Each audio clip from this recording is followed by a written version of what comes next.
On the 8th of February 1983, police were called to a top-floor flat in a suburban area of London. The man that had made the call was a plumber, and the reason he'd got in contact was as he'd discovered something unusual. When residents started complaining of the drains being backed up and a strange smell emanating from their property, the plumber came to clear the suspected blockage. However, what he found under the manhole cover would reveal a dark and terrifying story, one which had been kept secret for a number of years. With a disturbing crime uncovered, police raided the home and arrested the tenant on suspicion of murder.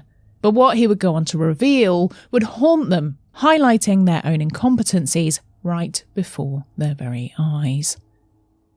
Today on Macabre London, we uncover part 2 of the story of the Muswell Hill murderer, Dennis Nilsen.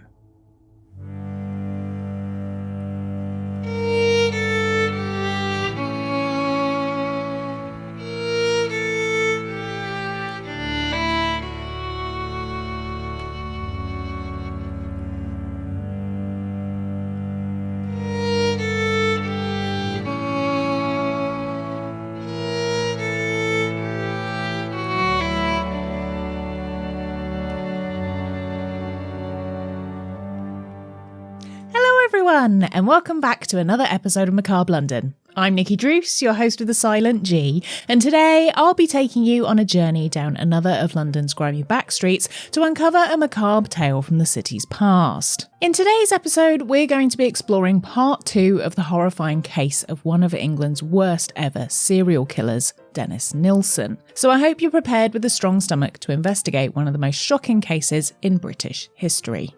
However, before we get into today's story, if you're new here and you want to see more videos where we deep dive into some lesser known historic tales from London, and in fact all over the world and beyond, then please don't forget to subscribe so you never miss a new episode. Also, if you like the show and you have done for a while now, then why not consider becoming a patron? You get your very own podcast feed filled with bonus episodes of my other show, Having a Problem, which is lots of silly historical fun, and I just know you're gonna love it. So if that sounds like something you'd enjoy, then the link is in the description, or just go to patreon.com/Macabre London, so I can continue to regale you with the haunted history we both love, and a little bit extra too.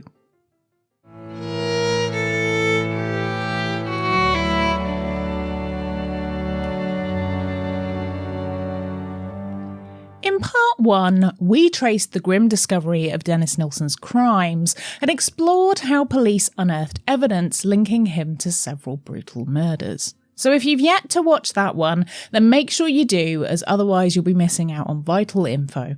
But we'll be picking up where we left off last time. After police were contacted by a plumber who'd been called to fix a blocked drain in Muswell Hill in North London, saying he'd found something odd inside, they went to investigate. In the drain, which was found stuffed full of some kind of flesh the day before, the mass had been removed and the area was now suspiciously sparkling clean. However, the plumber managed to dredge up a few fragments of meat and bone, and thinking there may be more to the story, the police sent them for analysis at the local mortuary.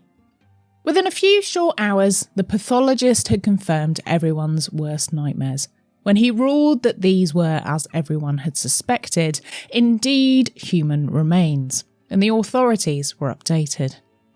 Police went and waited for the resident of the top-floor flat, who'd been seen the night before outside in just a vest, despite snow falling, rooting around near the drain, making him suspect number 1. When he returned from work, they asked to go into his flat, and the smell was overwhelming and unmistakable, with the police recognising it instantly as rotting flesh. They asked him matter-of-factly where the bodies were, to which he just pointed to a wardrobe. Without even checking if his claims were true, going on smell and the fragments found in the drain alone, they arrested him and took him to the police station on the man's own request. On the way there, he would confess to officers that he had killed at least 15 or 16 people. The man in question was Dennis Nilsen, a 37-year-old civil servant who worked at the local job centre, but who had at one time also been a policeman. As Nilsen remained in police custody, his gruesome secrets began to be spilled. And before long, he was telling police everything they needed to put together a full picture of what had gone on at not only his Muswell Hill flat, but also at a previous address of his in Cricklewood, where the back garden had been turned into a makeshift cemetery. After weeks of unearthing shards of bones and fragments of his victims from the cold, snowy ground, forensics managed to hand over enough pieces to begin working out who these people once were. Interestingly, some of the names that were uncovered by their investigations revealed many of them were already known to the police. What made things worse was that often these victims had previously been reported as missing many years before, but their cases never looked into any further, despite the family saying some of these were completely out of character. Despite the shocking confessions and growing body count, the full scope of Nilsen's atrocities remained buried in his backyard, and many of the poor men who died at his hands would never be identified. Now charged with 6 counts of murder and 2 attempted murders, Dennis was unhappy with the way things were headed and instead said he was going to defend himself in court. After he dismissed his solicitor, he was advised that he should have an official defence, and so he took his original solicitor back on. This solicitor worked on Nilsen's defence for 5 weeks, but rather hastily, a new solicitor was appointed by Dennis after all the hard work had been done, and it seemed the defence would now be taking a different tact. By the time Nilsen was brought to court, he had already admitted to killing at least 15 men, and given extensive police interviews totalling over 30 hours, in which he repeatedly confessed and gave great detail about what he'd done to the poor men he'd tricked into going home with him. For everyone who was headed to the court, they thought this would be a very short case, but little did they realise Nilsen's defence had a plan. As the trial began, a shocking turn of events occurred. Suddenly, Nilsen changed his plea. Having initially confessed to the murders in detail, he now pleaded not guilty. This change of plea had his defence claiming diminished responsibility, with Nilsen deciding that whilst he had committed the murders, he had done so under a state of mental and emotional distress. This move was likely influenced by his new defence team, who believed that they may have stood a chance with such claims, and so began the argument that Nilsen suffered from severe psychological issues that had impaired his ability to understand the consequences of his actions. Despite the resounding evidence of Nilsen having committed the crimes, now came the task of convincing a jury that he was not of sound mind. In order to put forward a convincing case, they presented psychiatric evaluations to support this claim, suggesting that Nilsen was suffering from multiple personality disorders, including borderline personality disorder and dissociative tendencies. The defence's argument centred on the idea that Nilsen was driven by deep-rooted psychological trauma and an overwhelming need for control. They claimed that his killings were not motivated by malice or hatred, but by a distorted desire for companionship. He didn't kill out of anger, he killed to keep his victims with him, permanently. These theories came from an amalgamation of Nilsen's early life and childhood trauma he'd experienced, plus explored what it meant to be a gay man struggling with his sexuality in the 70s and early 80s. Despite the sheer brutality of Nilsen's crimes presented to them, the defence's line was one that blurred the lines between evil and madness. But the prosecution were relentless, and as they were also backed by testimony from survivors who had narrowly escaped Nilsen's grasp, they had an entirely different narrative.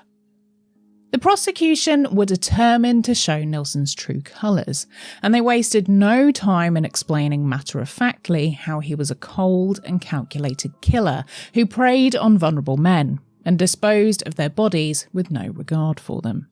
The prosecution argued that Nilsen knew exactly what he was doing. The fact that he had meticulously dismembered the bodies, devised methods to get rid of them, such as boiling skulls and feeding their organs to the local foxes, and he'd also gone as far as flushing the small remains down the drain. This showed a clear understanding of the consequences of his actions. He went to great lengths to hide his crimes, which suggested premeditation rather than a loss of control, as otherwise he wouldn't have been so careful. And he knew what would happen if he was found out. And the prosecution didn't stop there in trying to prove their point. There was more. Nilsen had kept some of the bodies in his flat for days, sometimes even weeks after the killings. During his police interviews, Dennis said he would kill his victim, always by strangulation, when they were asleep or passed out from too much alcohol. He used a ligature made from a necktie and a shoelace and would put this around his victim's neck. Once they had died, he would then wash the body, use makeup to cover any bruises, and make them, as he called them, perfect. He would then leave them in his flat, sometimes placed in an armchair or sometimes left in his bed for a number of days.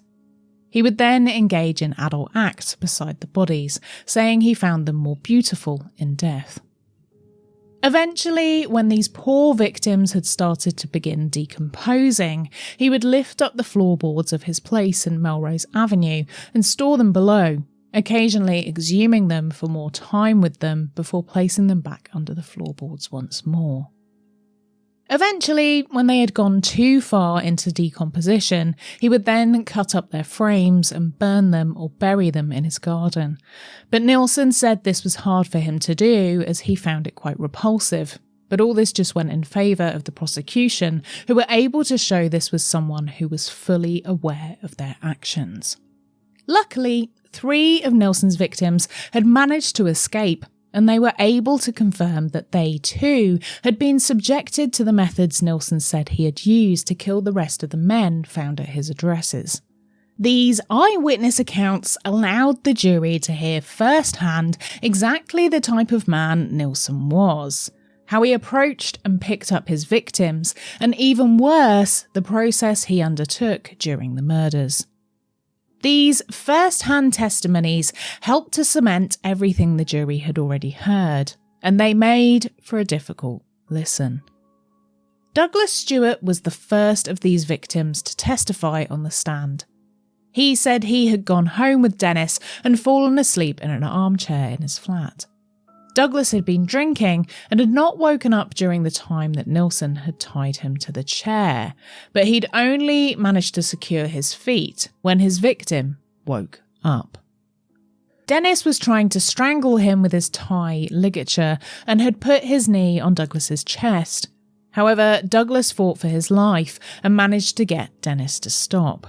After managing to escape his makeshift restraints, Douglas ran out of the flat, but as he did so, he heard Dennis shout, "Take my money."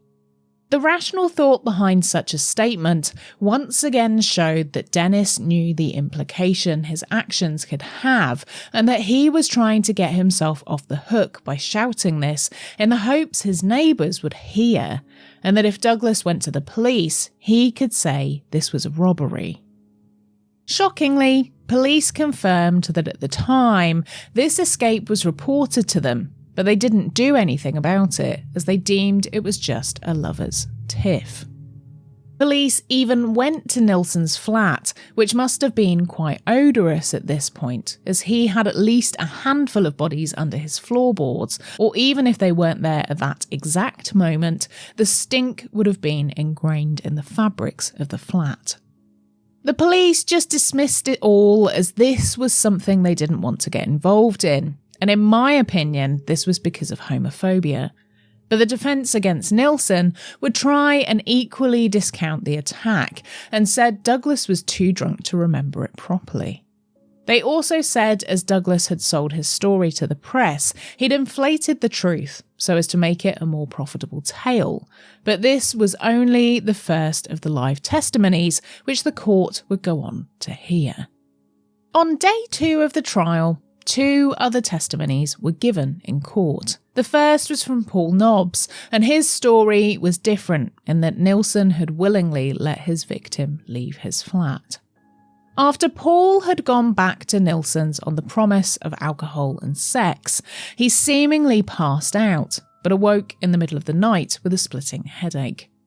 When he looked at his face in the bathroom mirror, he instantly knew something was wrong.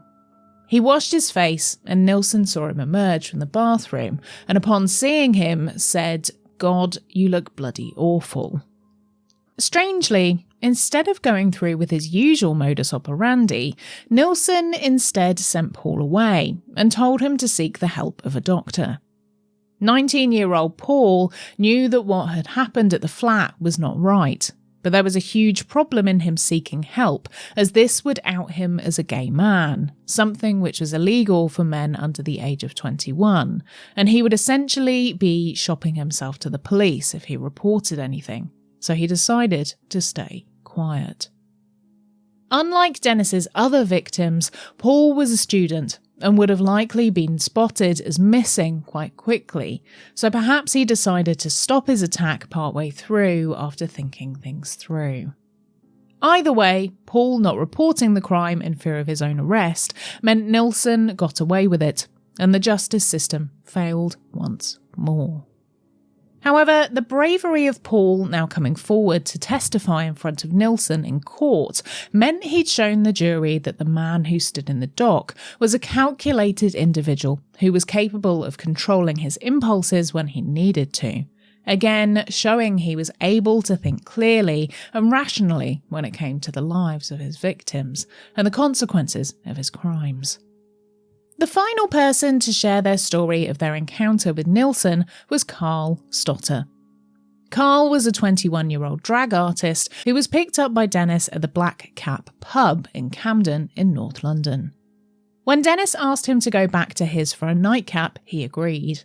Not long after getting to the flat, Carl said he came to in the bathtub as Nilsen was dunking him under water in his bath. He pleaded to be let go and drifted in and out of consciousness until he finally managed to be conscious enough to leave.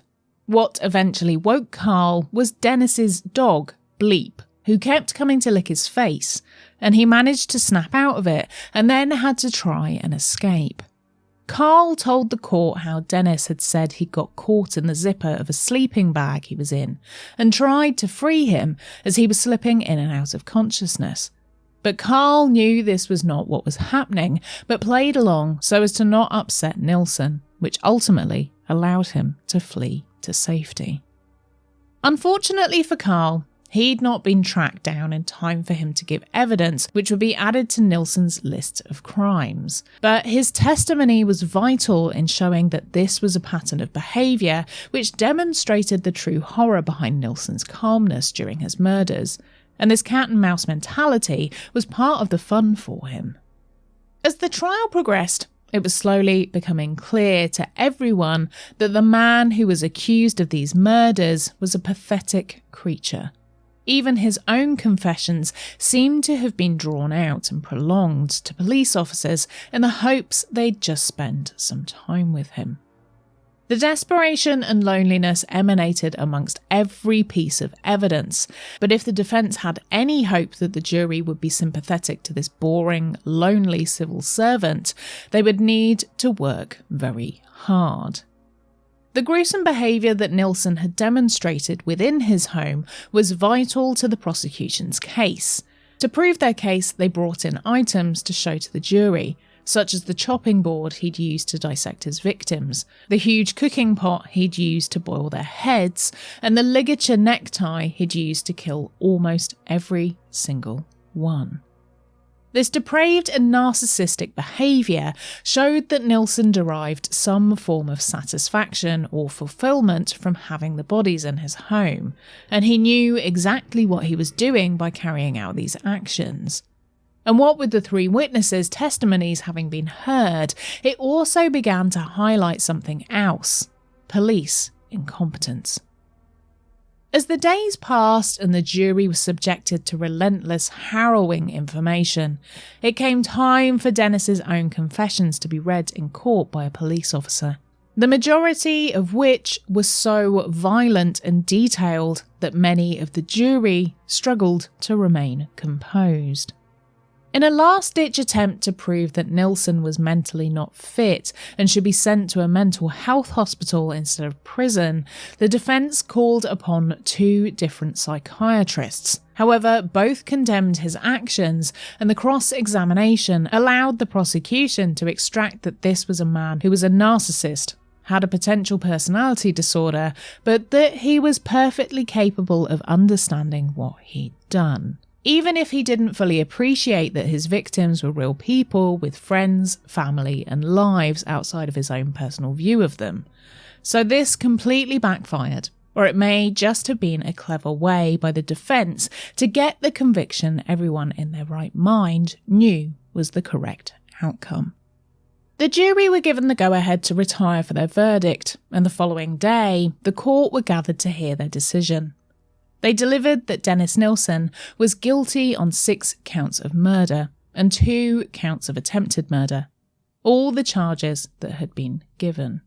The judge sentenced Dennis to life imprisonment and ordered that he serve at least 25 years. However, further down the line in 1994, the Home Secretary upgraded this to a whole life tariff, which meant he would never leave prison. Nilsen didn't appeal the ruling.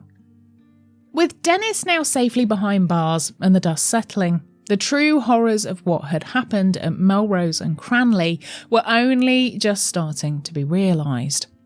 Even though Nilsen was behind bars for 6 murders, there were still many nameless victims who would never be given the justice they so rightly deserved. And even until this day, the full extent of Dennis's victims has never been discovered. As people began to realise that the search and investigation was now ended, people had to just come to terms with the fact that if they had a young man in their family that went missing between 1978 and 1983, he may well have been one of Nilsen's victims. As the conviction had happened, the police didn't think putting more money into the case was worth it, and so the poor families would never get the closure they so desperately needed, and money won over morals. For the families of the unidentified victims, this was a bitter pill to swallow. Nilsen himself had admitted to killing more than 15 men, and while some were identified, many others would remain forever nameless. Even to this day, it's highly likely that the ground at Melrose Avenue still contains fragments of the dead, which were never recovered, left to spend eternity in the place Nilsen chose for them, and not the place their families would ever want them to be. The underlying homophobia, disdain for the homeless population, and the neglect of young men as a whole in the UK at the time meant the police, whether they meant to or not, showed how they felt for these communities. The way these victims were treated in life mirrored the way they were treated in death, largely ignored by a society that didn't care enough to look for them. And it wasn't just the police who failed. The press, too, were complicit in the marginalisation of Nilsen's victims. Kenneth Ockenden, the middle-class tourist from Canada, received extensive media coverage when he went missing.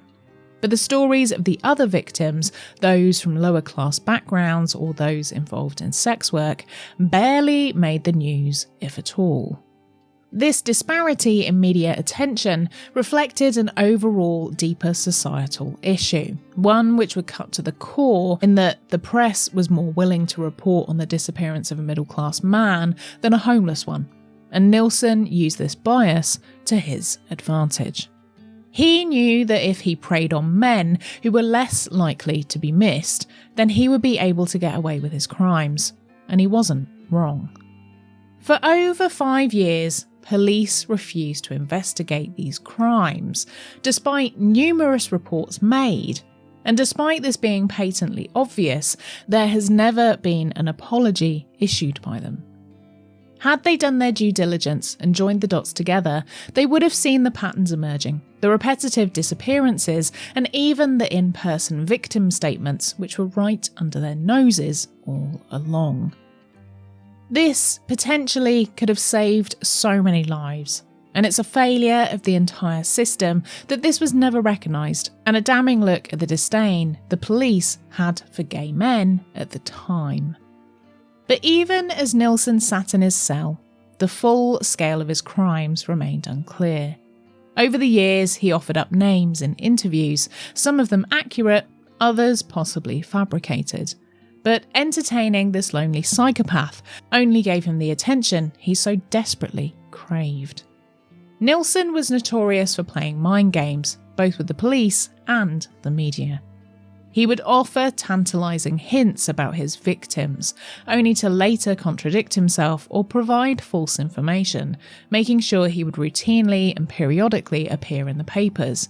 For the survivors of Nilsen's attacks, those few who managed to escape, there was little comfort in his conviction.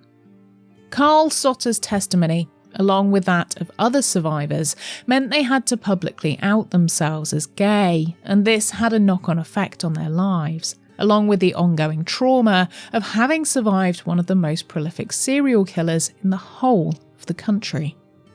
As the years went on, Dennis Nilsen remained a figure of morbid fascination. He wrote extensively while in prison, even penning an autobiography, The History of a Drowning Boy. In it, he attempted to explain his actions, but many found his writing self-serving and narcissistic. In another blow to the victims' families, Madame Tussauds added a wax figure of Nilsen to their display of serial killers in the basement of the Chamber of Horrors, only a matter of weeks after his conviction. Rather interestingly, the Moors murderers Ian Brady and Myra Hindley were not created, as this was deemed too upsetting to the victims' families. Nilsen's waxwork has once again been brought out of storage and displayed again alongside many of England's most infamous murderers. But nowadays the message is different and highlights the failings of the police in a bid to make people learn more about the case. In today's society, it's easy to think that this kind of story is a thing of the past.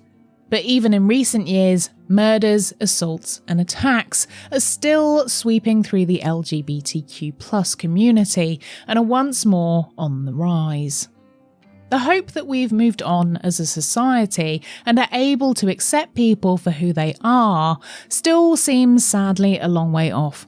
And stories like this one only serve to highlight that there is still very much a problem which puts vulnerable, marginalised people at risk. Homelessness is still an issue, and the years of austerity have forced many people onto the street, making them unhoused, and whilst I think things will be changing, it does still seem a long way off yet. The story of Dennis Nilsen is one of institutional failure, a lack of accountability from those that are meant to be there to protect our streets, and a society that didn't care enough to protect its most vulnerable members. Nilsen's victims were not just victims of a killer, they were victims of neglect, indifference, and a system that failed to notice them until it was too late. True to its word, Nilsen's sentence did indeed mean life imprisonment, and he died in prison in 2018 at the age of 72, and with him went any chance of discovering who the victims really were. It's not known if Nilsen really did know the identity of every single one of his victims, or if he did purposefully refuse to share their names in a display of how little regard he had for them. But what we do know is that one more has been able to be identified in subsequent years, a 14-year-old boy named Stephen Holmes. It's thought that Nilsen didn't want to confess to the murder of Stephen as he knew exactly the age of the young boy, and knew this would mean he would be given harsh treatment by his fellow inmates in prison, a cowardly choice by someone who spoke so freely about the treatment of the other men he killed. The legacy of Dennis Nilsen is a dark one, not just for the brutality of his crimes, but for what it revealed about the society in which he operated. a society that allowed him to go unnoticed for so long, and that continues to grapple with the uncomfortable truths his case exposed, still to this day. And whilst the story may now be over, the scars left by his actions and the systemic failings they revealed still very much remain.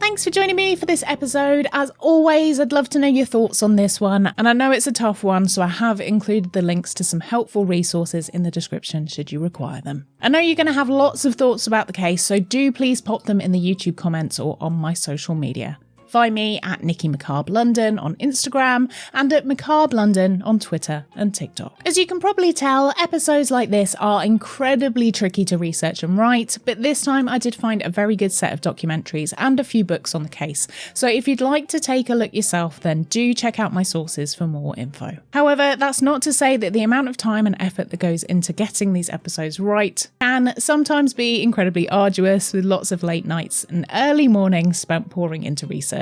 So if you want to support me to help make them even better and to contribute to my much needed coffee bill and to get extra content in return, check out my Patreon at patreon.com/Macabre London. If you're listening to the podcast, head over to YouTube to see the faces and places I talk about. Just search for Macabre London Podcast, and don't forget to say hi in the comments and subscribe whilst you're there as well. For the coolest and comfiest merch known to man, visit macabrelondon-shop.fourthwall.com, which if you sign up to Patreon, you also get a nice discount on merch. And if you're watching on YouTube, the merch is just hanging around under the video now, so it's very easy to access. Just click on the products. A big thanks to my amazing top-tier Patreon producers, Christina, Christoph, Lisa, Mary, Ravel, Sally, Sam, Sarah, Terry, Teresa and Veronica, and all of our other fantastic patrons too. If you want your name read out in the episodes or listed in the show notes, join us on Patreon. I'd love to personally welcome you to the Ghoul Gang.